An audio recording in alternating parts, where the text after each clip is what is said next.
ሰላም እንደምን አላችሁ? ውድ የሆርን ኮንቨርሴሽን ተመልካቾች፣ ዛሬ አንድ ርዕስ ይዤላችሁ ቀርቤያለሁ። እሱም ስለ አብይ አህመድ አዶልፍ አይክመኖች ብዬ ነው የያዝኩት።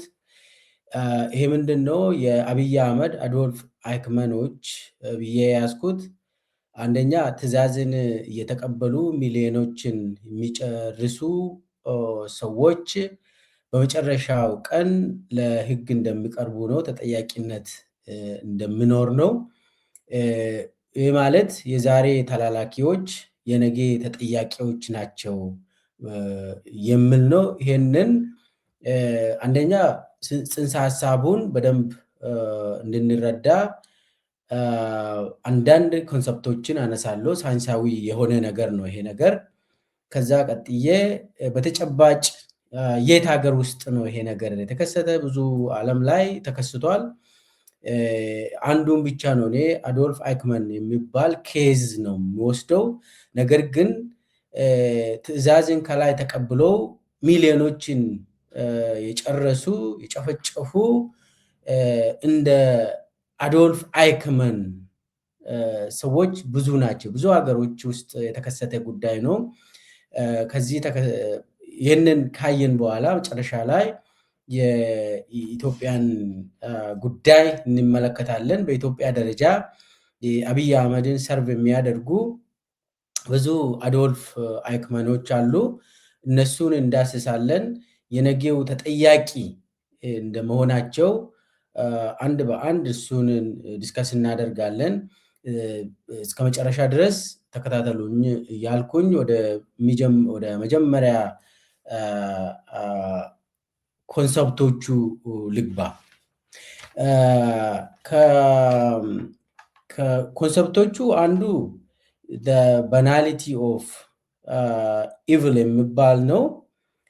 ባናሊቲ ኦፍ ኢቭል የሚባለው እንግዲህ አንድ ኮንሰፕት አለ። እሱም በኢትዮጵያ ደረጃ ምን ይመስላል የሚለውን ነው የምናየው። መጀመሪያ ባናሊቲ ኦፍ ኢቭል የሚባለውን ለማየት እንደው ስለ አዶልፍ አይክመን የእሱ ድርጊቶችን እንመልከት። አዶልፍ አይክመን የሚባለው የሂትለር ሰራተኛ ነበር። እንግዲህ በጣም ዘግናኝ ነገሮችን ከፈጸሙት ውስጥ አዶልፍ ሂትለር አንዱ ነው።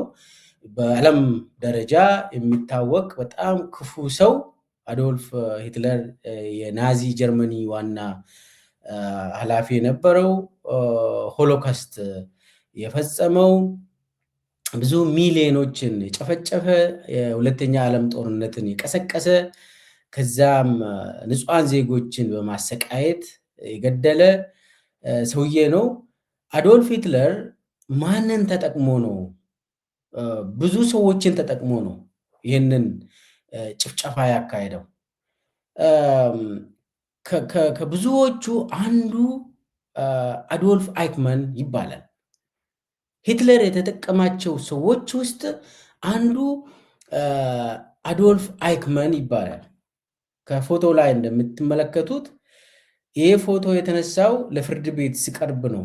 ይሄ ሰውዬ አዶልፍ አይክመን እንግዲህ ስለ አዶልፍ አይክመን ትንሽ አውርቼ ነው ወደ ባናሊቲ ኦፍ ኢቭል ምንድን ነው እሱ ነገር ብዬ የሚገልጸው በኋላ። አዶልፍ አይክመን የአዶልፍ ሂትለር የሆሎካስት አቀናባሪ ነበር። ሆሎካስት ማለት 6 ሚሊዮን ጁዊሾች የተገደሉበት ማለት ነው። ሆሎካስት ማለት ጄኖሳይድ፣ ዘራቸውን ለማጥፋት ወደ 6 ሚሊዮን በላይ ጁዊሾች የተጨፈጨፉበት አካሄድ ነው። እንግዲህ ይሄ ሆሎካስት እሱን ያቀናበረው አንዱ ሰው አዶልፍ አይክመን ይባላል። ስለ አዶልፍ አይክመን ትንሽ ህይወት ታሪኩን ብናጠና በትምህርት ደደብ ነበር። አዶልፍ አይክመን ትምህርት አይወድም። ትምህርትን ጥሎ ነው እንግዲህ መጀመሪያ አካባቢ ሃይ ስኩል እንኳን ሳይገባ ትምህርት ጥሎ ነው ወደ ሌላ ስራ በአቋራጭ ሀብታም ለመሆን የተለያዩ የጉልበት ስራም ሰርቷል። የተለያዩ ነገሮችን ሲሰራ ነበር ትምህርት ስለማይወድ ማለት ነው። እዚህ ላይ ትምህርት የማይወዱ ሰዎች ከግምት ውስጥ እያስገባችሁ ትምህርትን ትቶ የሆነ ቦታ ትቶ ከዛ በኋላ ነው ዛሬ ጠቅላይ ሚኒስቴር የሆኑ ብዙ ሰዎች አሉ። እሱን እያሰብን ስለዚህ ትምህርቱን አቋርጦ የተለያዩ ስራዎችን ሲሰራ ነበርና በ1932 እንደ አውሮፓ አቆጣጠር የናዚ ፓርቲ ደህንነት አባል ሆኖ ተመዘገበ። አዶልፍ አይክማን ትምህርት ስለማይወድ ያለው እንትን ከገዢው ፓርቲ ጋር መስራት ነው እና የማይማሩ በተለይ ማይም የሆኑ ሰዎች ቶሎ በፓርቲ ተቀላቅሎ ስልጣን ይይዛሉ፣ ሀብታም ይሆናሉ። ይሄ ነው መስመሩ። ስለዚህ ፓርቲ አካሄድ መንገድ ቶሎ ሀብታም ስለምትሆን ለምንድን ነው ከትምህርት ጋር የምትሰቃየው ነው ጉዳዩ። እነሱ የሚከተሉት በአቋራጭ ነው ህይወታቸውን የሚቀይሩት። ስለዚህ አዶልፍ አይክማንም ይህንን መስመር ተከትሎ የናዚ ፓርቲ አባል ሆነ። ከዛም ደህንነት አመራር ሆኖ ተሾመ። ከዛ በኋላ ምንድነው ስራው? የአይሁዶች ጉዳይ ኃላፊ ሆኖ ነው የተሾመው። አስቡት። በኋላ አይሁዶችን ሰብስቦ የሚጨርሳቸው ሰውዬ ነው። ይሄ እንግዲህ በአዶልፍ ሂትለር ትዕዛዝ ቀጥታ ህዝብን የሚጨፈጭፍ ሰው ነው ማለት ነው። ይሄ ሰው የአይሁዶችን ጉዳይ ኃላፊ ሆኖ ተሾመ። ከዛ ቀስ እየተባለ 1930ዎች ውስጥ የሱ ፕሮግራም ምን ነበር? ፖሊሲዎችን ቀርጾ ከአዶልፍ ሂትለር አለቃው ጋር ሆኖ በአለቃው ትዕዛዝ አይሁዶች ከጀርመን፣ ከፖላንድ፣ ከኢስት ዩሮፕ ሙሉ በሙሉ ከምስራቅ አውሮፓ ተሰብስቦ እንዲባረሩ ነበር የመጀመሪያ እቅድ። ዲፖርቴሽን ነበር፣ ወደ ሌላ ቦታ ማባረር ነበር። ያ አልተሳካም። ያ የሁለተኛ ዓለም ጦርነት ተነስቶ ስለነበር በተለይ ደግሞ ሶቪየት ዩኒየኖች በጣም እየገፉ የናዚ ወታደሮችን እያሸነፉ በመምጣታቸው በ1940ዎቹ ወደ መጀመሪያ አካባቢ ናዚ እየተሸነፈ በመምጣቱ አዶልፍ ሂትለር ምንድን ነው ያዘዘው? አዶልፍ አይክማንን ዲፖርት ማድረግ ስለማንችል አንድ ቦታ ተሰብስቦ እነኚህ ጁሾች እንዲያልቁ ትእዛዝ ሰጠ። በዛው ትእዛዝ መሰረት የዘር ማጥፋት ቶሎ እንዲያልቁ ነው የተወሰነ። በአዶልፍ ሂትለር ያንን ሲወስን አንዱ ዋነኛው አቀናባሪ የግድያው አቀናባሪ ሆኖ ያቀናበረው ኦርጋናይዝ ያደረገው ኮኦርዲኔት ያደረገው የእልቂት ካምፖችን ያዘጋጀ ትራንስፖርቴሽን ሁሉ ያዘጋጀ ገዳዮችን እና ማሽኖችን የግድያ ማሽኖችን ሁሉ ያቀነባበረ ሰውዬ ዋና አስፈጻሚ ሆኖ የቀረበው አዶልፍ አይክማን ይባላል ይሄ ሰውዬ። ስለዚህ ወደ ኮንሰንትሬሽን ካምፕ የሚባለው ሰብስቦ ከ6 ሚሊዮን በላይ የሚሆኑ ጂውሾችን ጨረሳቸው እና ትእዛዝ ወስዶ ነው ይህንን ሁሉ ያደረገው ከአዶልፍ ሂትለር ትእዛዝ ተቀብሎ። ኦኬ አሁን እንግዲህ በ1945 አካባቢ ጦርነቱ አለቀ። ጀርመን ተሸነፈች። ናዚ ጀርመን ተሸነፈ። ከዛ ሂትለርም ሞተ። አዶልፍ አይክማን ይሄ ሰውዬ ከነነፍሱ ተያዘ። የአሜሪካ ወታደሮች ያዙት። ይህንን ሰውዬ ቁጥጥር ስር አስገቡ። ታሰረ። በ1945 ነው እዛው ጀርመን ውስጥ እንዲታሰር ተደረገ። እስከ 1950 ለ5 ዓመት እዛው ጀርመን ውስጥ ነው። ወዲያውኑ ነው የጠፋ። ወዲያውኑ ከእስር ቤት አመለጠ። እንደተያዘ 1945 ተይዞ ወዲያውኑ ከእስር ቤት አምልጦ እዛው ጀርመን ውስጥ እስከ 1950 ድረስ ቆየ። ጀርመን ውስጥ ተደብቆ ነው የቆየው። ከዛ በኋላ ከሮም አካባቢ የነበሩ የሚገርም እኮ ነው። ያኔ ካቶሊክ ጳጳስ የነበሩ አንድ ሰው የኦስትሪያ ሰው እንግዲህ አባት ናቸው። ጳጳስ ለአዶልፍ አይክመን ፌክ የሆኑ ዶክመንቶችን አዘጋጅቶ ከሮም ከጣሊያን እንዲመጣ ወደ ጣሊያን እንዲሄድ ከጀርመን ወደ ጣሊያን እንዲሄድ ተደርጎ ከጣሊያን ደግሞ ወደ አርጀንቲና እንዲሄድ ተደረገ። በፌክ ዶክመንት ስሙን ሁሉ አስቀይሮለት ምናምን ማለት ነው። እንግዲህ እኔ አሁን የዚህ አንዳንድ ጊዜ ሃይማኖት አባቶችም ክፉ ነገር ውስጥ እንደሚሳተፉ የሚያመላክት ነገር ስለሆነ ነው ይህንን ትንሽ ጠቀስ ያደረግኩት። ከዛ ከሮም አርጀንቲና ሄደ። በአርጀንቲና ከ1950 እስከ 1960 አርጀንቲና ውስጥ ተደብቆ ኖረ። ከዛ በ1960 አርጀንቲና ውስጥ ተያዘ። የሰውዬ ሲፈለግ ቆየና አርጀንቲና ውስጥ ተያዘ። ከዛ በኋላ ለእስራኤል መንግስት ተሰጠ። ለእስራኤል መንግስት ተሰጥቶ እስራኤል ፍርድ ቤት ቀረበ።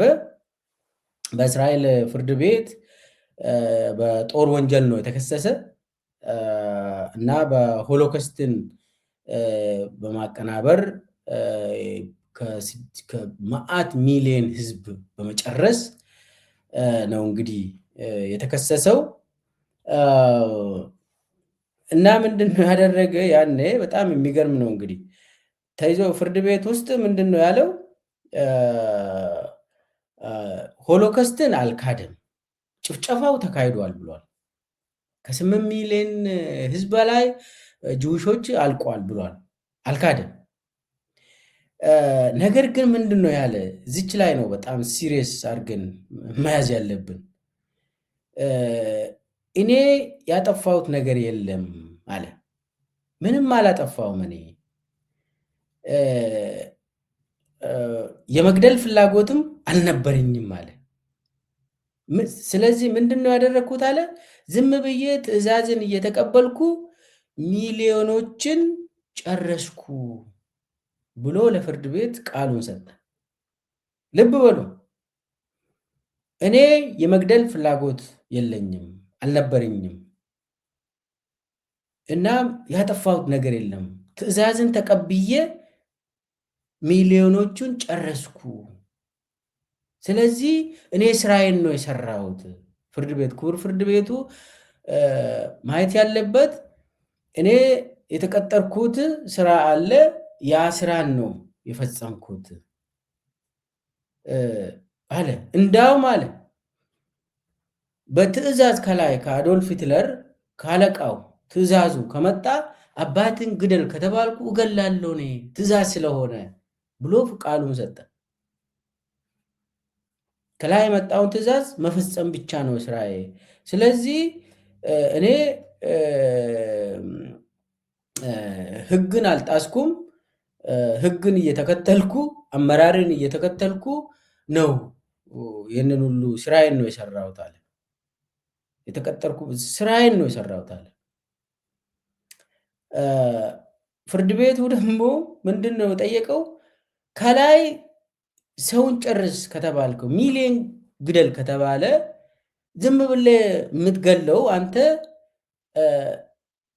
ህሊና የለህም ወይ ብለው ጠየቀ ፍርድ ቤቱ። ህሊና የለህም ወይ? ማሰብ አትችልም ወይ? መግደል ክፉ እንደሆነ አታውቅም ወይ ብሎ ፍርድ ቤቱ ሲጠይቅ፣ ክቡር ፍርድ ቤት ስራዬ ነው ይሄ፣ መግደል ስራዬ ነው፣ ለዛ ነው የተቀጠርኩት እና ትዕዛዝ ከላይ ስለሚመጣ ያንን ትዕዛዝ ነው የሚፈጽመው። ስለዚህ አሁንም እኔ ያጠፋሁት ነገር የለም አለ። አሁንም ፍርድ ቤት እምቢ ማለት ነበረብህ አለው። አንተ ጭንቅላት ስላለ ማሰብ ስለምትችል ሚሊዮኖችን መጨፍጨፍ፣ መግደል ስህተት ነው ስህተት አይደለም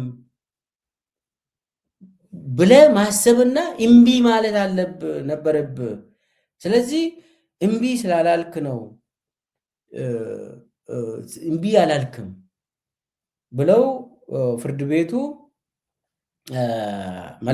እንትን ተከራከሩ። በፍርድ ቤት ደረጃ እንዳውም ፍርድ ቤት ኢዲየት ነው ወይ ብሎ ጠይቋል። ማለት ይሄ ማያስብ ሰው ነው ወይ አንተ በጣም ጭንቅላት የለህም ወይ ምናምን ብሎ አሁንም እሱ ደጋግሞ ምንድን ነው ያለው? ግዴታዬን ነው የተወጣሁት፣ እኔ ከላይ የታዘዝኩትን ነገር ነው ያደረግኩት ስል ፍርድ ቤቱ ደግሞ ግዴታህን አልተወጣም። ግዴታህ ምንድን ነው? እምቢ ማለት ነበረብን። እምቢ አላልክም። ስለዚህ ያንተ ጭንቅላት እየኖረ ያንን አልፈጸምክም። ስለዚህ ወንጀለኛ ነህ፣ ፈጽመሃል፣ ብዙ ሰው ጨፍጭፈሃል፣ ማሰብ የተሳነ ሰው ነህ፣ ሰይጣናዊ ስራ ነው የሰራ።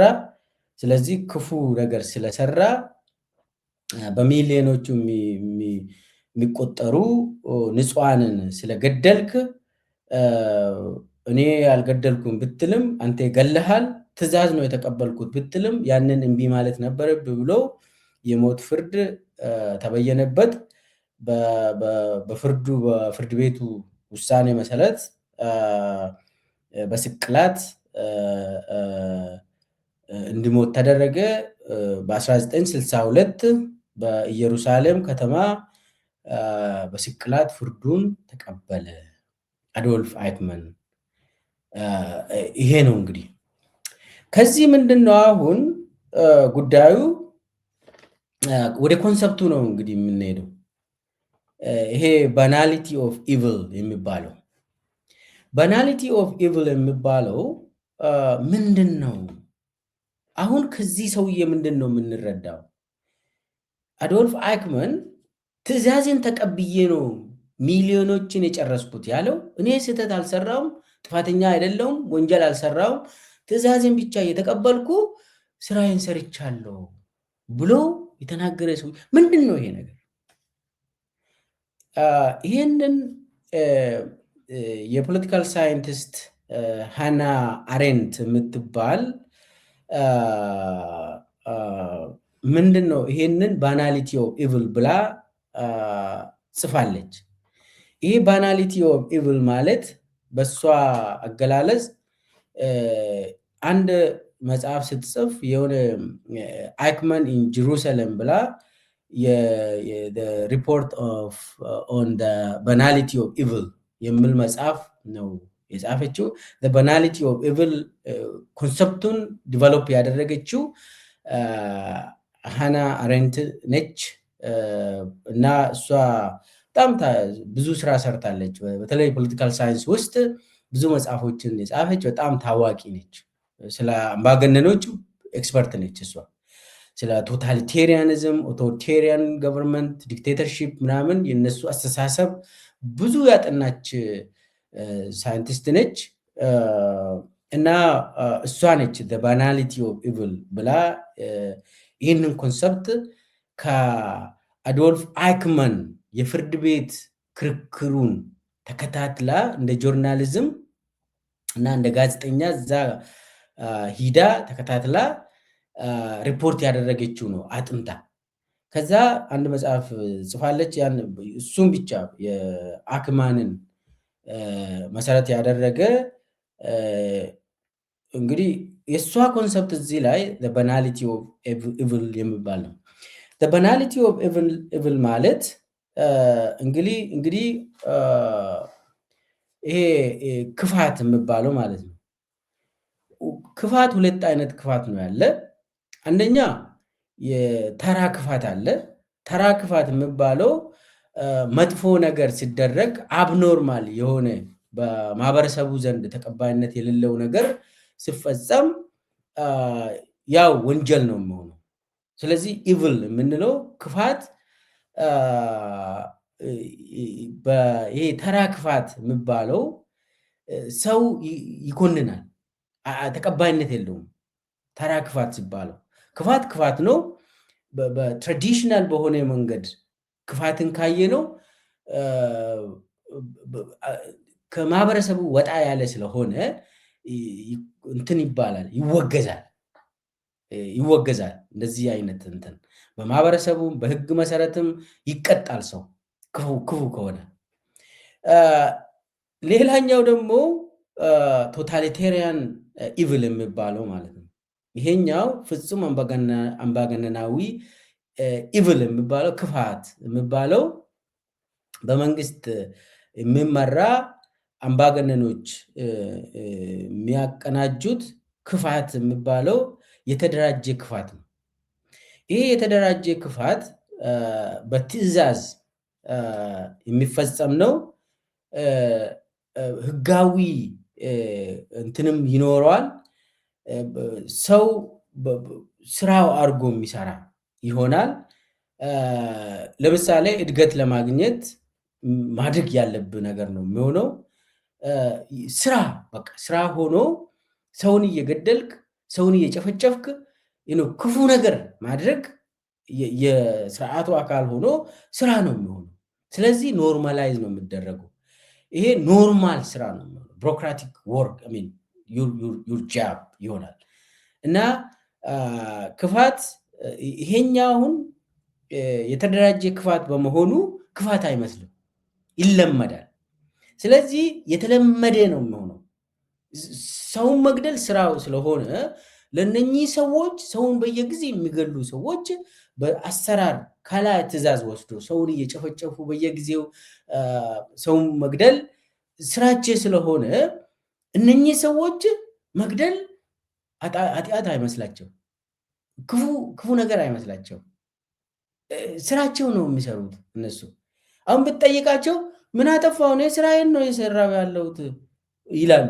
ሰውነት እና ይሄ ነው ይሄ አስተሳሰብ ባናሊቲ ኦፍ ኢቪል የሚባለው ክፋት ሲለማመዱ፣ ክፋት ኖርማላይዝ ሲደረግ፣ የተለመደ ነገር ሲሆን፣ ክፋት ስራ ሲሆን፣ በቃ ተቋማዊ ስራ ሲሆን ክፋት ባናሊቲ ኦፍ ኢቪል ይባላል። ምንም ከማህበረሰቡ ባህልና አኗኗር ወጣ ያለ ነገር አይደለም። ሰው ራሱ ይህ ክፋት ነው ብሎ አያስብም። ለምን? ኦልሬዲ ህጋዊ ይመስላል። ከላይ ነው ትዕዛዙ የሚመጣ። አንዳንድ ጊዜ ደግሞ በማህበረሰቡ ራሱ ሳንክሽን የሆነ ይሆናል፣ ማለት ተቀባይነት ያለ ነገር ይሆናል። ያ ሲሆን ባናሊቲ ኦፍ ኢቪል ይባላል። ምንም አዲስ ነገር አይደለም፣ የተለመደ ስራ ነው። እና ያ የሚገለው ሰውዬ በየጊዜው ትዕዛዝ ወስዶ የሚገለው ሰውዬ ስራዬን እየሰራው ነው፣ ምንም ይሄ ክፋት አይደለም ብሎ ይናገራል። እያያችሁ ሰውን ገለው አቃጥለው ብትጠይቁ እንዴ ምንድን ነው እናንተ ስትጠይቁ ለእናንተ ክፋት ነው ይሄ፣ ግን ለሰውየው ምንም ኖርማል ነው የሚሆነው እና ምንም ቦታ አይሰጥም። ልክ እንደ ዝንብ ራሱ እንደሞተች አይቆጥርም። ምንም በቃ አሁን በኋላ እመጣበታለሁ። ኢትዮጵያ ውስጥ የመንግስት መዋቅር ሰው ሲሞት ሰው እየተገደለ በየቀኑ ሲረሸን ምንም በቃ የተለመደ ነገር ነው። ያ እንዲህ አይነት ጭንቅላት ባናሊቲ ኦፍ ኢቪል ይባላል። ክፋት የተለመደ ሲሆን፣ ኖርማላይዝ ሲሆን፣ ባህል ሲሆን፣ ምንም አሰራር ሲሆን ሰው ያንን የሚገል ሰውዬ ስራዬ ነው፣ ይህንን ካልሰራ እኮ አላድግም፣ ደሞዝ የለኝም ይላሉ። በቃ ስለዚህ ተቀጥሮ ይህንን የሚሰራ ሰው የሚገል ሰው አት ዘ ኤንድ ኦፍ ዘ ዴይ ቢጠየቅ እንደ አዶልፍ አይክመን እኔ ስራዬን ነው የሰራሁት ምንም አላጠፋውም ይላል። 6 ሚሊዮን በላይ ህዝብ ጨፍጭፈው ገለው ምን አጠፋው? እኔ ኦርደር ከላይ የመጣውን ፈጸምኩ፣ ምንም ስህተት የለኝም ይላሉ ማለት ነው። እና እኔ የአዶልፍ አይክማን ላይ ነው ያተኮርኩት እንጂ በተለይ ክራይምስ አጌንስት ሂውማኒቲ የሚባለው በአምባገነኖች ፋሽስት የሆኑ አምባገነኖች የሚከናወን በጣም በየጊዜው የምትሰሙት በነሱ ለምሳሌ ስታሊን ጆሴፍ ስታሊን በሚሊየን የሚቆጠር መዓት ሚሊየን ብዙ ሚሊዮኖችን ጨርሷል ስታሊን ራሽያ ሶቪየት ዩኒየን ማለት ነው። እና በጣም አምባገነን ነው፣ ቶታሊቴሪያን ነው። ምንም ስታሊንን መቃወም አይቻልም። ካያችሁ የስታሊን አገዛዝ ወደ መጀመሪያ አካባቢ በተለይ 1930ዎቹ ከዛም 40ዎቹ እና ስታሊን የሚጠቀምባቸው መሳሪያዎች በጣም በረሃብ ይጨርሳል ሰውን በመግደል በማሰር የጉላግ የሚባለው ወደ ሳይቤሪያ ወስዶ ማሰር በጣም ማስ በሚሊዮን የሚቆጠር እያሰረ እዛ ውስጥ እንዲያልቁ ይደረጋል። ያኔ የህዝብ ጠላት ብሎ በየቦታ ይረሽናል። እና በጆሴፍ ስታሊን የሶቪየት ዩኒየኑ ሰውዬ ከ20 ሚሊዮን በላይ ነው የጨረሰ በነገራችን ላይ። እና የሚጠቀመው እንትን የሰውን የጨረሰበት እንትን በጣም ውስብስብ ነው። ለምሳሌ ዩክሬኖች መዓት ሚሊዮን ህዝብ ያለቀባቸው በአርሶ አደሩን በማስራብ ነው። ጆሴፍ ስታሊን ዩክሬንያን ዛሬ ዩክሬን አገር የሆነችው ዩክሬን ያኔ የሶቪየት ህብረት አካል ነበረች። እነሱን በማስራብ እህል በመከልከል ፈጃቸው እና ዛሬ ትግራይ ክልል እህል እንዳይበሉ አርሶ አደሩ እንዲርባቸው የሚደረግ ከሆነ የስታሊን ሞዴል በማስራብ ሰው መጨረስ የሚባለውን ነገር ማስታወስ ያስፈልጋል። በተለይ ትግራይ ተወላጆች ስታሊን በዩክሬንያን አርሶ አደሮች ላይ የተከተለውን ፖሊሲ ብናነብ ብዙ ነገር የምንማረው ይሆናል። እና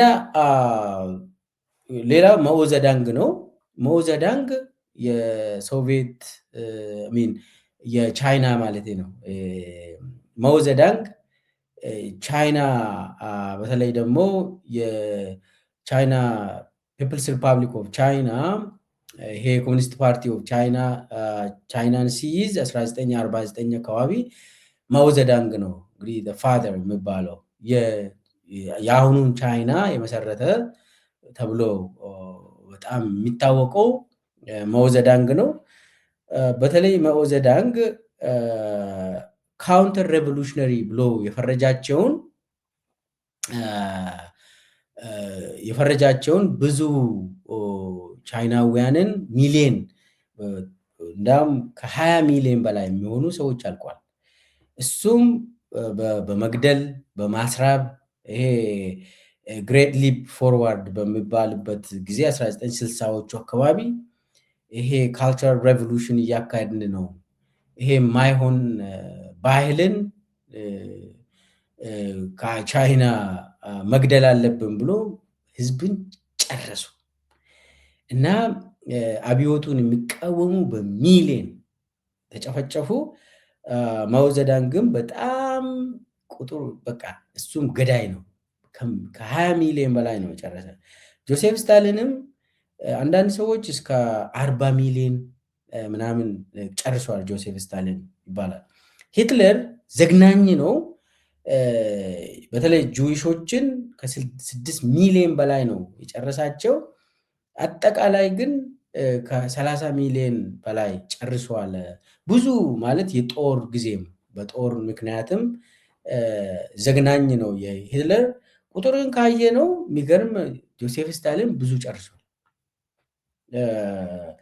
ብዙ ያው የሶቪየት ዩኒየን እድገት ስለታየ ምንም ወደኋላ መለስ ብሎ ሰው ብዙ አያወራም። የቻይና ጉዳይም ተመሳሳይ ነው እና አብይም ከነሱ ተምሮ እየተከተለ ያለው ነው። በጣም ሲሪየስሊ የምናየው ሰውን እየገደለ ሰውን እያስራበ በረሃብም የሚጨርሰው በየአደባባዩ የሚረሽነው በእስር ቤት በተለያየ ማለት ተመሳሳይ እና ትግራይ ለምሳሌ ጄኖሳይድ አካሂዷል። ይሄ የታወቀ ነው። ክራይምስ አጌንስት ሂውማኒቲ የሚባለው ኢትዮጵያ ውስጥ ተፈጽሟል። ዛሬ አማራ ክልል ውስጥ፣ ኦሮሚያ ክልል ውስጥ፣ ትግራይ ክልል ውስጥ የተፈጸመ ጉዳይ ነው እና አብይም በሚሊየን የሚቆጠር ህዝብ አልቋል። አሁንም ያ እያለቀ ነው ሰው እና በቅርብ ጊዜ ሁሉም ቦታ አማራ ክልል እና ኦሮሚያ ክልል ተጨምሮበት የትግራይ ክልል ስጠና እንግዲህ ከአብይ በኋላ ነው የሚጠና እንጂ አብይ አይፈቅድም። ጉድ ነው የምትሉት ይችን ያዙት። አብይ ከወደቀ በኋላ ተጠንቶ ስመጣ ከኦሮሚያ ከአማራ ጉድ እኮ ነው የምትሉት። እንዳውም ስታሊን ጆሴፍ ስታሊን ምን ገደሉ ነው ማለት በጣም ጊዜው ሲደርስ ሁላችንም አንገት የሚያስደፋ ግድያዎች ኢትዮጵያ ውስጥ ተካሂደዋል። ይሄ አብይ ሲሄድ የሚጣራ ይሆናል። አብይ እያለ የሚጣራ ነገር አይደለም። እና ምንድን ነው ይሄ ሁሉ ያነሳሁት? ይሄ ፍጹማዊ አምባገነናዊ ክፋት የሚባለው ከነባር ከድሮ የምናውቀው ክፋት የተለየ ነው እና ባናሊቲ ኦፍ ኢቭል የሚባለው የተለመደ አሰራር የሆነ ክፋት የሚባለው በዓለም አቀፍ የታወቀ ነገር ነው። እሱን ነው አሁን ኢትዮጵያ ውስጥ የምናየው። እሱ ምን ይመስላል ብለን የምንጠይቀው ባናሊቲ ኦፍ ኢቭል የምለውን ነው። እንግዲህ ይሄ ክፋትን ህጋዊ ማድረግ ማላመድ የመንግስት መዋቅርም ህዝቡ ራሱ እንዲላመድ ምንም በቃ ሰው በየጊዜ ሲገደል ሰው አይቶ ዝም የሚልበት እንትን ሰው እየተላመደ የሚሄድ ኖርማላይዝ ማድረግ ይሄ ባናሊቲ ኦፍ ኢቭል ስንል ለምሳሌ ኖርማሊቲ ኦፍ መርደር ለምሳሌ ሰው ሲሞት ኖርማል ነው የሚሆነው። የሚገለው ሰውዬም ኖርማል ስራውን እየሰራ ነው። በቃ እንደዛ ብሎ ማሰብ መጀመር ማለት ነው ባናሊቲ ኦፍ ኢቭል። እና የአዶልፍ አይክማን ምንድን ነው ያለ? እኔ ናዚ አስተዳደር እድገት ለማግኘት ያደረግኩት ነገር ነው፣ ስራዬ ነው፣ ደሞዜ ከዛ ነው የሚመጣ፣ እድገቴ ከዛ ነው የሚመጣ፣ አዲስ ነገር አይደለም ያደረግኩት፣ ኖርማል ብሎ ነው ያወራ። እና ክፋት ኖርማላይዝ ሲደረግ ነው እንግዲህ ይሄ ከዚህም በፊት የነበረው አብኖርማል ነው። ክፋት ሲባል አብኖርማል ነው ማለት ክፉ ድርጊት አብኖርማል ነው ድሮ ምናውቀው። አሁን ክፉ ድርጊት ኖርማል ነው የሚሆነው ባናሊቲ ኦፍ ኢቪል ስንል።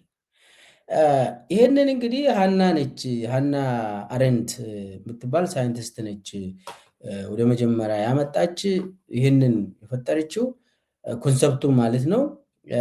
አይክማን ኢን ጀሩሳሌም ሪፖርት ኦን ባናሊቲ ኦፍ ኢቪል በሚል መጽሐፏ ውስጥ አይክማን የሰው ማንነት እንዳጣ አረጋገጠች።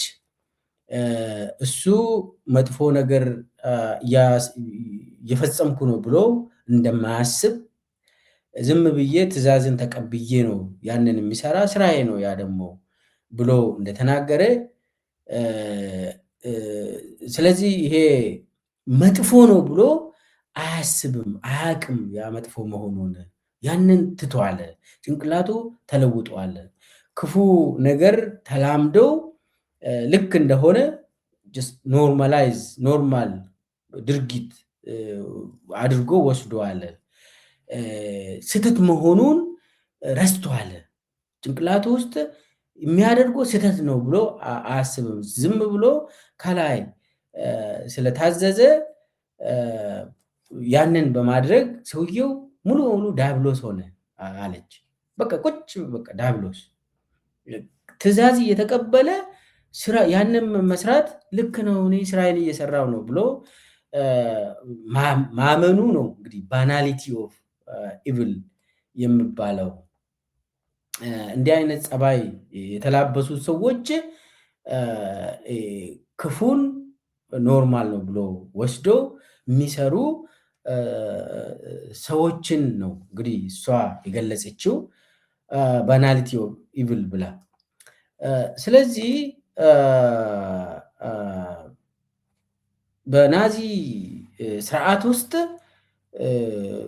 ጄኖሳይድ ማካሄድ፣ ሰብአዊ መብት ጥሰት ኖርማል ነው። ምንም እንደው ኢቭል በቃ ክፉ ነው ተብሎ የሚጠራ አይደለም እና ኦልሬዲ ስራ ነው የሆነው፣ አሰራር ነው እና ጄኖሳይድ ከፈጸመ በኋላ እኔ ያጠፋሁት ነገር የለም፣ እኔ አለቃዬን ትዕዛዝ ተቀብዬ የቢሮክራሲ ጉዳይ ነው፣ ካልተቀበልኩ ስራዬን አጣለው ወይ ሞታለው፣ ስለዚህ ማድረግ አለብኝ፣ እኔ ተጠያቂ አይደለሁም ያለው ይሄ ነገር ባናሊቲ ኦፍ ኢቭል ብላ ነው እንግዲህ የገለጸችው። ከዚህ ተነስተን የፍርድ ቤቱ ውሳኔና የሳይንቲስቶቹ ሬኮሜንዴሽን ምንድን ነው የሚለውን አሁንም ኮንሰፕት ነው። ዛሬ ትንሽ ስለ ኮንሰፕቹዋል ጉዳይ ነው የምናወራ በብዛት። የዚህ እንትን ባናሊቲ ኦፍ ኢቭል መፍትሄው ምንድን ነው? መታገል ግዴታ ነው የሚል ነው። ያ መታገል ግዴታ ነው የሚባለው ደግሞ ሞራል አናርኪዝም የሚባል ነገር አለ በፖለቲካል ሳይንስ ውስጥ። ሞራል አናርኪዝም ማለት ምንድን ነው? ኮንሰፕቱ እንግዲህ ይሄ መንግስት ኃላፊዎች እንትን ትዕዛዝን ይሰጣሉ፣ በህጉ መሰረትም ከህግ ውጭም ትዕዛዝን ይሰጣሉ። ያንን ትዕዛዝ ተቀብለ መፈጸም አለብህ። ካልፈጸምክ ደግሞ ይቀጡሃል። ይህ የመንግስት ጉዳይ ነው። ስቴት ኮንሰፕቱን ነው አሁን የምናወራ። ኮንሰፕት ኦፍ ስቴት ማለት ኦርደር አለ፣ ከላይ ትዕዛዝ ይመጣል፣ የሆነ ስልጣን አለ። ያንን ስልጣን ኤክሰርሳይዝ የሚያደርግ ባለስልጣን ትዕዛዝ እየሰጠ ያንን ትዕዛዝ ደግሞ የሚፈጽም አካል አለ፣ ሰዎች አሉ። ትዕዛዙን መፈጸም አለብን። ካልፈጸምከው there is a punishment። ይሄ the concept of the state ነው። ስቴት is hierarchically organized entity ስለሆነ ከላይ ያለው አመራር ላይ ያለው ከታች ያለውን ያዛል። ስለዚህ አሁን ምንድነው አናርኪ ደግሞ ከላይ ያለውን አመራር እምቢ ስትል ነው። መንግስት አልባ ማለት ነው አናርኪ ማለት። ስለዚህ አሁን ይሄ ጉዳይ ጭንቅላት የማሰብ ጉዳይ ስለሆነ ከላይ ያለው አመራር ግደል ብሎ ጨፍጭፍ ብሎ ትዕዛዝ ከሰጠ እሺ ብለ መግደል ነው ወይ ደግሞ እምቢ ብለ ቅጣቱን መቀበል ነው። ሁለት አማራጭ አለ።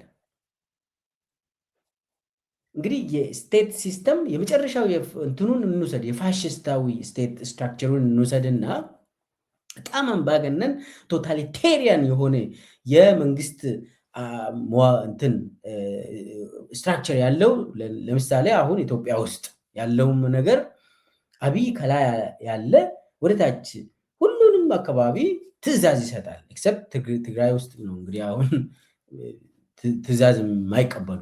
ከዛ ውጭ ሁሉም ቦታ አብይ ያዛል። ያንን ትዕዛዝ እሺ ብለህ ትፈጽማለህ ወይ ደግሞ አብይ ይቀጣል። ያቅጣት ደግሞ ወይ ልትረሸን ትችላለህ።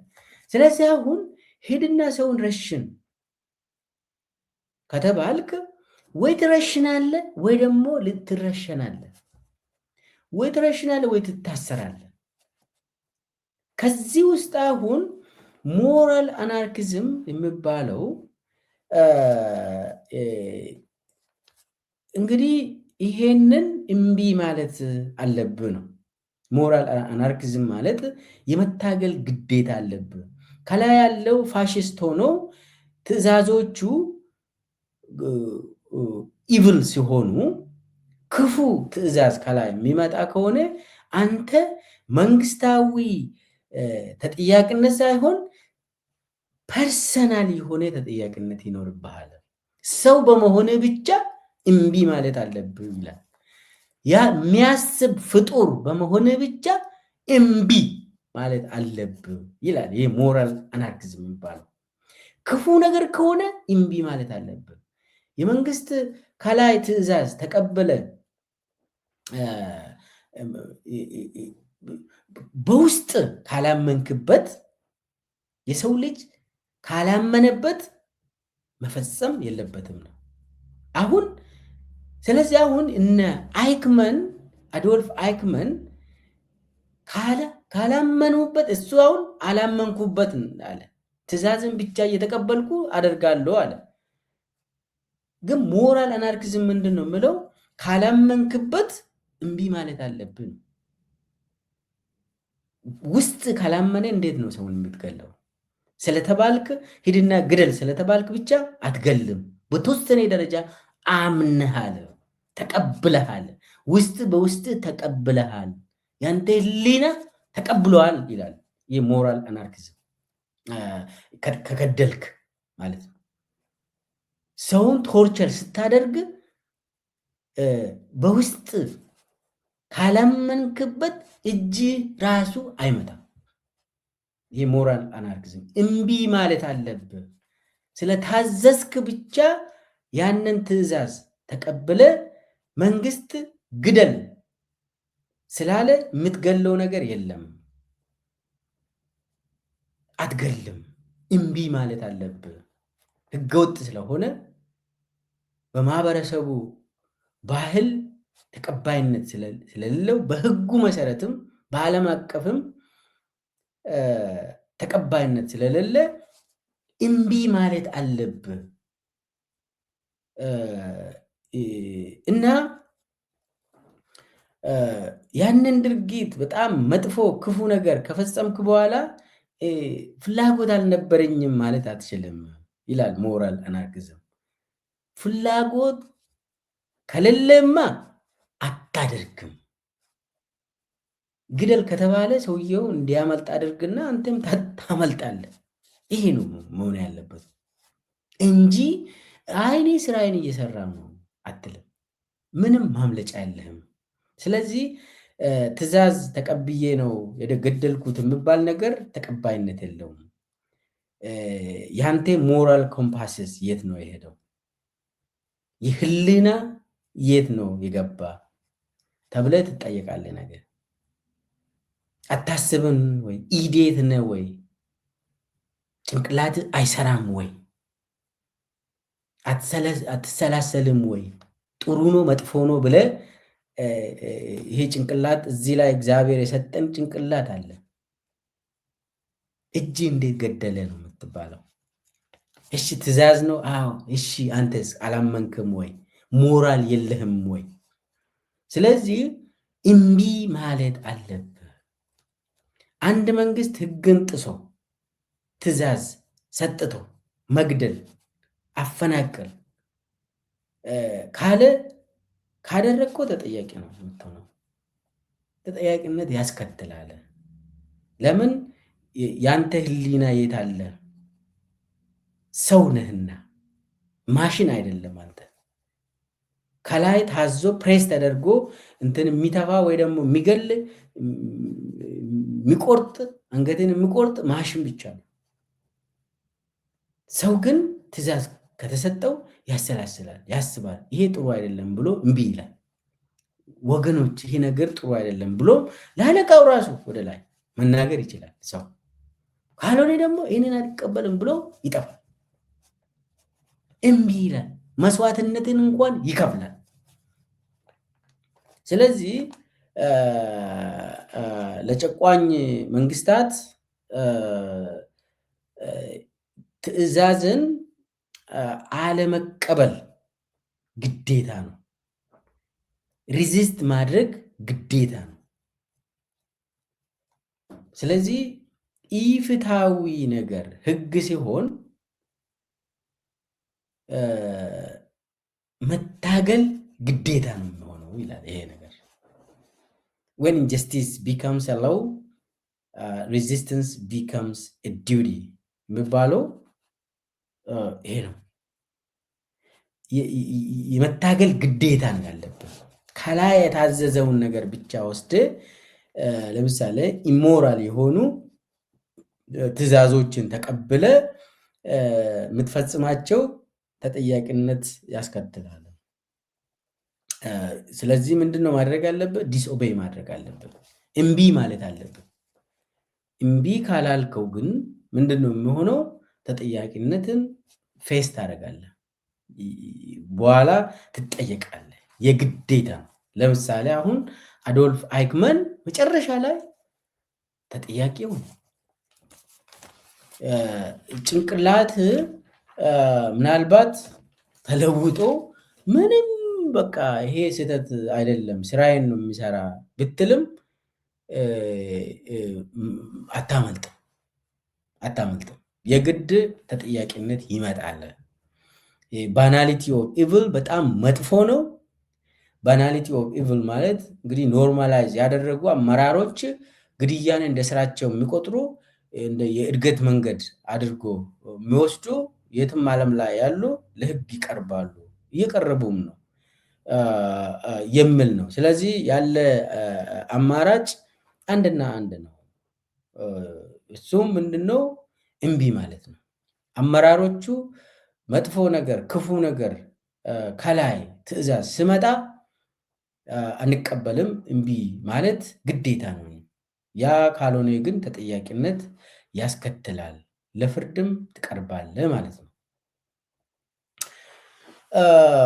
እንግዲህ ወደ የኢትዮጵያን ጉዳይ ትንሽ ገፋ ብናደርግ ለምን ኢትዮጵያም ልክ እንደ ሌሎቹ ከዚህም በፊት የነበሩ ፋሽስት የሆኑ በጣም ቶታሊቴሪያን አምባገነኖች፣ ፍጹም አምባገነናዊ የሆኑ ስርዓቶች ብቅ ብሏል። የኢትዮጵያም አብይ በጣም ፍጹም የሆነ አምባገነናዊ ነው፣ በጣም ፋሽስት ነው።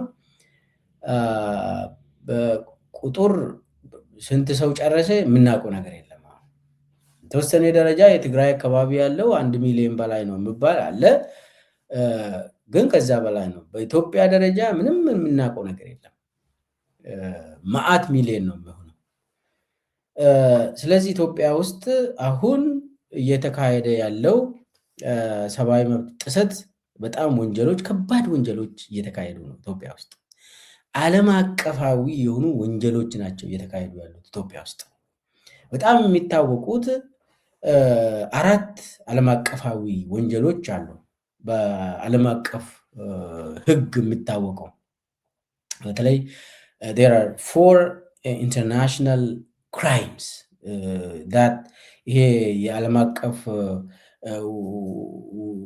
አቀፍ ወንጀል ፍርድ ቤት የሚያስተዳድረው 4 ወንጀሎች፣ አንዱ በቅርብ ጊዜ ነው እንግዲህ ጁሪስዲክሽን ያገኘው በአባላቱ ላይ። እሱ የክራይምስ ኦፍ አግሬሽን የሚባለው ነው። ነገር ግን 3ቱ በጣም ታዋቂ የሚባሉ ጄኖሳይድ የዘር ማጥፋት ወንጀል፣ ክራይምስ አጌንስት ሂውማኒቲ ሰብአዊ መብት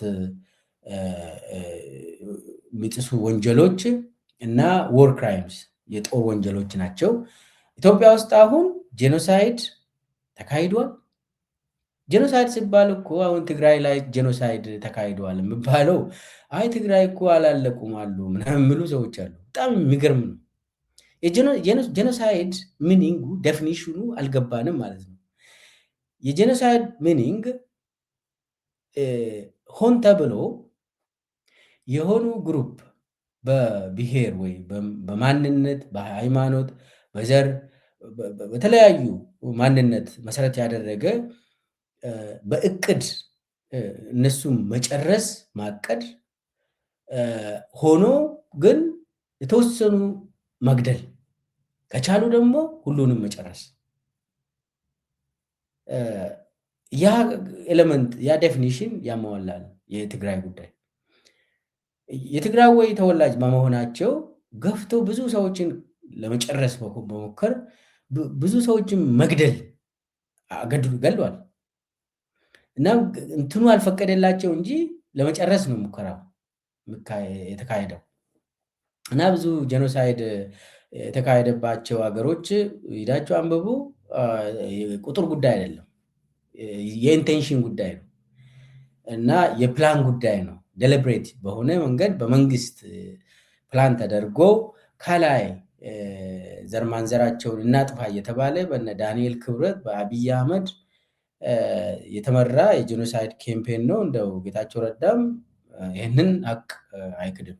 ኤኒዌይስ ዎር ክራይም እሱ የጦር ወንጀል ኦሮሚያ ውስጥ አማራ ክልል ውስጥም እሱ የታመነበት ጉዳይ ነው። ክራይምስ አጌንስት ሂውማኒቲም እየተካሄደ ነው። አሁን እዚህ ላይ የአብይ አህመድ አክመኖች ዕጣ ፈንታ ምንድን ነው የሚለው ነው። የአብይ አህመድ አክመኖች ብዙ ናቸው። እንግዲህ ክፉ ድርጊቶች ኢትዮጵያ ውስጥ አሁን ተላምደዋል። የባናሊቲ ኦፍ ኢቭል ኢን ኢትዮጵያ ደርሷል። ኢትዮጵያ ውስጥ አሁን ክፉ ነገር የተለመደ ነገር ነው። ህጋዊ አሰራር ሆኗል። ሰውን መረሸን ግዴታ ነው። ከአመራሮቹ ሰው አይጠየቅም፣ ፍርድ ቤት የለም። እንደው በሚዲያ እንኳን ለውሸት ውሸት እንኳን አንዳንዴ ታስመስላለህ አይደል? አብይ እንደዚህ አይነት በኢትዮጵያ በሀገሬ ውስጥ መካሄድ አልነበረበትም ብሎ አያወራም። አንድ ነገር ልናገር፣ በቴ ኡርጌሳን እጆቹን ወደኋላ አስሮ ከደፉ በኋላ ከገደሉ በኋላ ቦይ ውስጥ እዛ ጫካ ውስጥ ወረወሩት። ከዛ እንግዲህ በቴ እንደው ታዋቂ ሰው ነው። በቴ ኡርጌሳ የኦኔግ አመራር ነው እና ሰው እንደዚህ ገለው ገደለው ኦልሬዲ የመንግስት ስርዓት ነው። ነገር ግን አብይ የኔ አይደለም እንኳን ብለው ወይ ደግሞ ሽመልስ እንኳን ኖ ወይ ይሄ ነገር መከሰት የለበትም ብለው ለባህል ሲባል ለአሰራር ሲባል እንትን አያደርጉ አይናገሩ። ለምን? ህግ አሰራር ነው። ባናሊቲ ኢቪል የሚባለው ስራቸውን እየሰሩ ነው። ትእዛዝ ስለመጣ በትእዛዙ መሰረት በቃ ጨረሱ፣ ገደሉ። በየዞኑ በየወረዳ ኦሮሚያ ውስጥ አሁን የሚገደለው ሰው እንደው ማውገዝ እንኳን እንደው እኮ ማስመሰል። አሁን ማውገዝ ለምንድን ነው የተዉት? በውሸት እንኳን ማውገዝ የተዉት ለምንድን ነው ጥያቄ። ማውገዝ የክፉ እንትን አብኖርማል ነው ብለህ ነው የምትናገረው። የኛ ባህል አይደለም፣ የኛ አሰራር አይደለም ብለህ ነው የምትናገረው። ስለዚህ ትእዛዙ ከላይ አልመጣም ማለት ነው። ካወገዙት ትእዛዙ ከላይ ስለሚመጣ ማውገዝ አይችልም። ራሱ አዞ ራሱ ማውገዝ አይችልም። እችን ያዙ። ባናሊቲ ኦፍ ኢቭል ኢትዮጵያ ውስጥ የነገሰበት ጊዜ ነው። አሁን ከታች ያለ አመራሮችን ብትጠይቁ ምን አጠፋው? እኔ ስራዬን እየሰራው ነው ይላሉ። ሰውን የሚረሽኑ ሰዎችን ብትጠይቁ ምንድነው አንተ እንደዚህ? ስራዬ ነው፣ የተቀጠርኩበት ቦታ እኮ ነው ይሄ የሚጠይቀው። እድገቴ በዚህ በኩል ነው የመጣ። አሁን ለምሳሌ አንድ ኮሎኔል አውቀዋለሁ።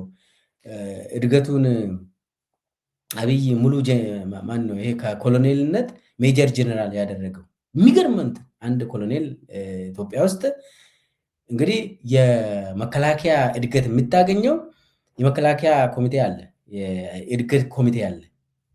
ያ ፕሮሞሽን ኮሚቴ ገምግሞ ስንት ውጊያ አካሄድክ፣ የቱ ጋር ሰርቪስ ሰጠ፣ መከላከያ ውስጥ ማለት ነው። በመከላከያ ውስጥ ሰርቪስ የሰጠበት ጊዜ አመት ልዩ እንትን ያሳየ ብቃት ያሳየ ያንን መሰረት ያደረገ ነው። ከኮሎኔልነት ወደ ላይ አብይ አሁን 2 እርከን ነው የሚያሳድገው ዝም ብሎ። ይሄ አንድ አበበ ገረሱ የሚባል የኦሮሚያ ገዳይ ዲፓርትመንት የሚመራ ማለት ነው። ኦሮሚያ ውስጥ የጸጥታ ቢሮ አለ። እሱ ውስጥ ምክትል ነው። ከሱ በላይም አሉ በጣም ጨፍጫፊዎች እና እሱ የመከላከያ እድገት ስላገኘ ነው የእሱን ስም የሚያነሳ። ኮሎኔል ከኮሎኔልነት 2 እርከን ነው ያሳደገው አብይ። እንትን ብሎ ጀነራል አደረገ። ጀነራል ብሎ አሁን ወረቀት ሰጡት። ምንድን ነው እንዴት ነው የሚሰጠው? ሜጀር ጀነራል አድርገህ ስትሰጠው ምንድን ነው? ዝም ብለህ ከኮሎኔል ወስደ ቢያንስ መከላከያ ውስጥ የሚሰሩ ሰዎች እኮ ያውቃሉ አሰራሩ። ዝም ብለህ ከኦሮሚያ ላይ ወይ ፖሊስ አይደለም ዝም ብሎ ተራ ካድሬ ቦታ ተመድቦ ሰውን ብቻ ስለጨፈጨፈ ኖርማላይዝ ስላደረገ ግድያዎችን በአንዴ የመከላከያ እድገት ሰጥተዋል። አሁን መከላከያ የሚባልም አሰራር የለውም። በነገራችን ላይ ኢትዮጵያ ውስጥ ተራ ሰው ተጠርቶ ጀነራል የሚሆንበት ተራ ሰው ዝም ብለው ፊልድ ማርሻል የሚባልበት ዘመን ነው ኢትዮጵያ ውስጥ። ኤኒዌይስ እኔ ባናሊቲ ኦፍ ኢቭል ይሄ ክፉን አሰራር ማድረግ በትዕዛዝ ኢትዮጵያ ውስጥ በጣም ስር የሰደደ ሆኗል። አሁን ሰውን መግደል፣ ማንገላታት፣ ማፈናቀል የብልጽግና አስተዳደር የፕሮፌሽናል ስራ ነው የሆነው። የእድገት መለኪያ ነው የሆነው። መስፈርት ነው የሆነው። ስራ ሰርታል ወይስ አልሰራም፣ መጥፎ ነገር ክፉ ነገር ከሰራ ብቻ ነው የምታድገው። እና ኦሮሚያ ውስጥ በተለይ አሁን ኦሮሚያና አማራ ውስጥ የሚሾሙት ሰዎች በቃ ክፉ ብቻ ክፉ የሚያውቀው ነገር ማለት ነው። ክፉ ሰዎች ናቸው ተመርጠው የሚሾሙት በሁለቱ ክልል እና ርህራሄ የሌለ ድርጊት ለነሱ ምንም አይደለም። ያንን ያሳያሉ። ስለዚህ ኢቭል የሚባለው ክፉ የሚባለው ኖርማላይዝ ተደርጓል። ባናሊቲ ኦፍ ኢቭል የሚባለው ኢትዮጵያ ውስጥ በጣም የታወቀ ነው። ትግራይ ውስጥ በጦርነት ጊዜ የተካሄደው ሰውን እንደ ወደ ገደል ይዜ እንዳለ በእንትን መጨረስ እና የነበረው በአማራ ክልል አሁን በኦሮሚያ ክልል ውስጥ በቤንሻንጉል ጉሙዝ በጋምቤላ የሚካሄደው ነገር በቃ ሰውን ዘግናኝ በሆነ መንገድ መግደል፣ ያንን በፌስቡክ ደግሞ ያሳያሉ እና ኖርማላይዝ ነው ያደረጉት። በቃ ስራዬን እየሰራው ነው ይላል ይሄ ሪፖርት አድርጎ።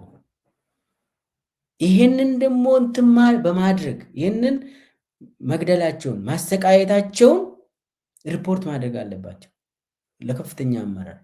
ፕሮሞሽን ለማግኘት ገንዘብ ለማግኘት ቦታ ከፍ ያለ ቦታ ለመመደብ ሪፖርት ያደርጋሉ። ከዛ ያ ቪዲዮ ይወጣል እና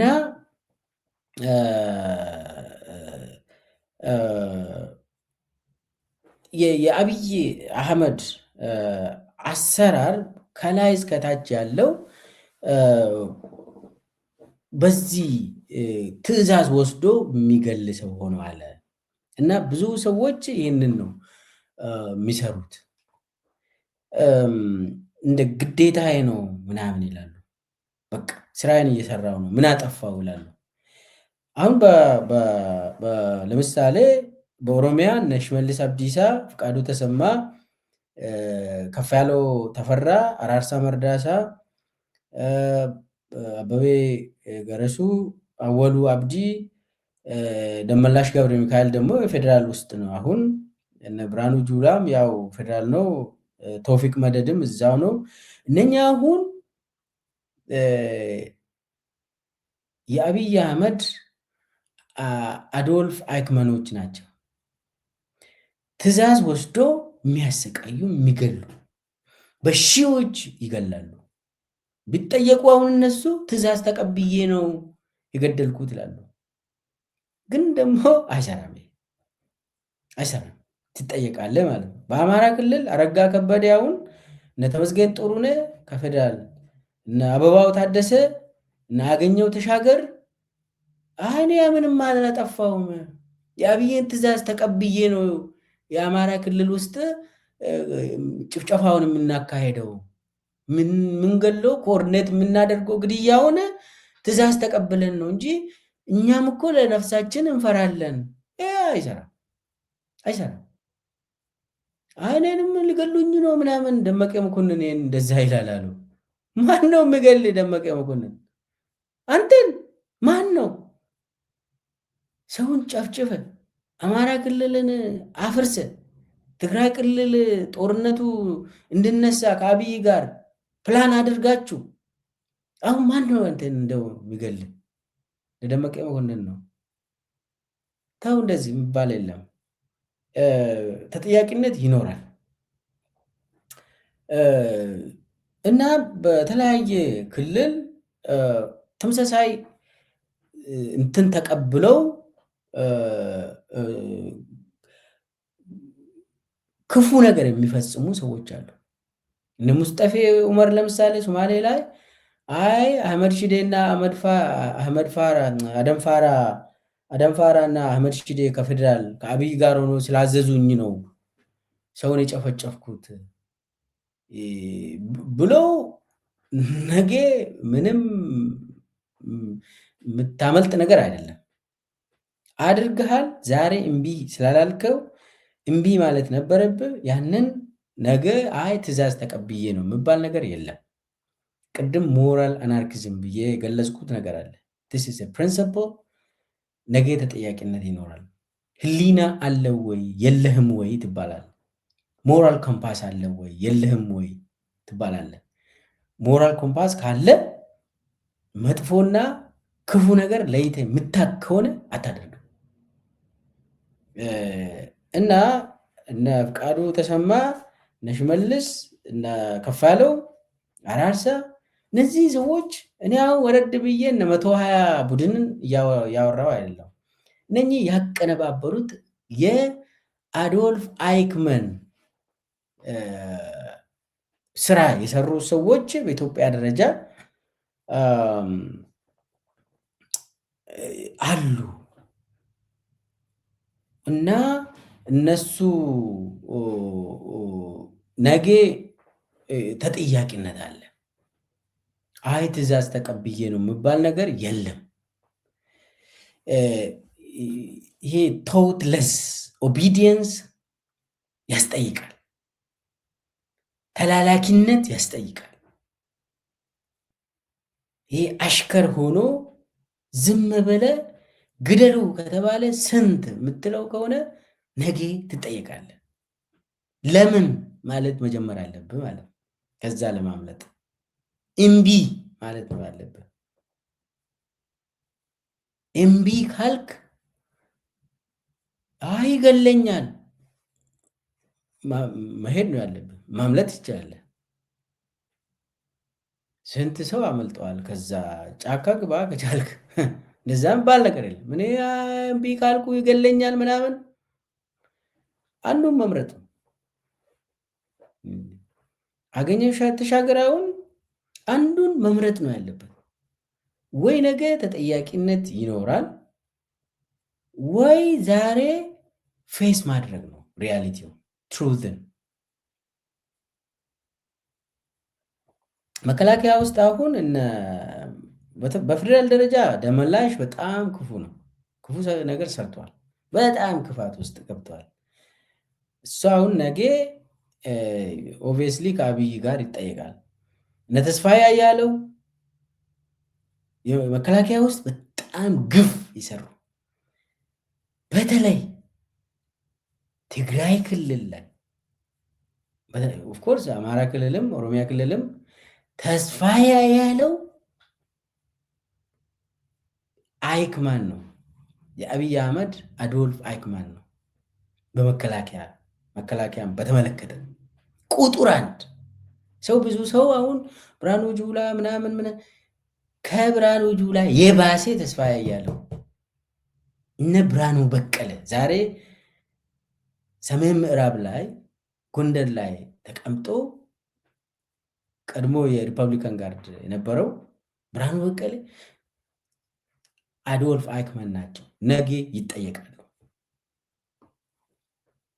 ነገ ይጠየቅ። እምቢ ማለት ነበረባቸው። አይ እኔ ትእዛዝ የሚባል ነገር አምነህ ነው። ሰውን ግደል ከተባለ የምትገለው ጭንቅላትም ተቀብለዋል፣ አምነሃል ማለት ነው። ካመንክበት ተጠያቂ ነው የምትሆነው። ሰውን በጥፊ ምታ ከተባለ እጅ እንደው ካላመንክበት እጅ ይመታል እንዴ? አይመታም፣ ይንቀጠቀጣል። እንደውም እጅ ለምን? ህሊና ስላለ። ህሊና ከሌለ ትጠይቃለህ ነገር። ልክ እንደ አዶልፍ አይክማን ተጠያቂነት ይኖራል። እነ ተውፊቅ መደድ እነ ማዕት መከላከያ ውስጥ እንትን ሚሉ ተጠያቂነት ይኖራል። በፖለቲካ ዘርፍም በወታደራዊ ዘርፍም የአብይን ትእዛዝ ነው ተቀብለን እንደዚህ ያደረግነው ሚሉ ነገር የታወቀ ነገር ነው። እንደዛ የሚባል ነገር የለም። ትእዛዝ ተቀብለን ነው ያደረግነው ካልከው ለምን እምቢ አላልክም ነው የምትባለው። ለምን ጭንቅላት የለህም ነው ወይ ኢዴት ነው ወይ ብሎ ፍርድ ቤት ይጠይቃል፣ ህጉ ይጠይቃል። ወይ በሀገር ውስጥ ወይ በዓለም አቀፍ ትጠየቃለህ። ይሄ የታወቀ ነገር ነው። ወደ ታች እኔ ከላይ ያለውን ብቻ ነው ያወራሁት። በነገራችን ላይ ደቡብ አካባቢ እነ ተስፋዬ በልጅጌ እነ ዓለም ፀሐይ ጳውሎስ፣ ተስፋዬ በልጅጌ ብልጽግና ውስጥ በጣም የታወቀ ሰው ነው። ደቡብ ውስጥ የሁሉንም የመግደል የማሰር የማሰቃየት የሚመሩ ተስፋዬ በልጅጌ እና ዓለም ፀሐይ ጳውሎስ ዛሬ የጠቅላይ ሚኒስቴር የካቢኔዎች ጉዳይ ኃላፊ ነች። አሁን ቤተመንግስቱን የምታሽከረክር የምትዘውር ሴት ነች። እና እነሱ አሁን ይጠየቃሉ። ዛሬ እነ ሳሞራ ዩኑስ፣ እነ ጻድቃን ገብረትንሳኤ፣ እነ ጌታቸው ረዳ ትግራይ ላይ የሚያቀነቅኑት ጉዳይ አብይን ወክለው ትዕዛዝ ወስደው ትግራይ ላይ ግድያ እንዲካሄድ የሚያቀነቅኑት ነገ ያስጠይቃል።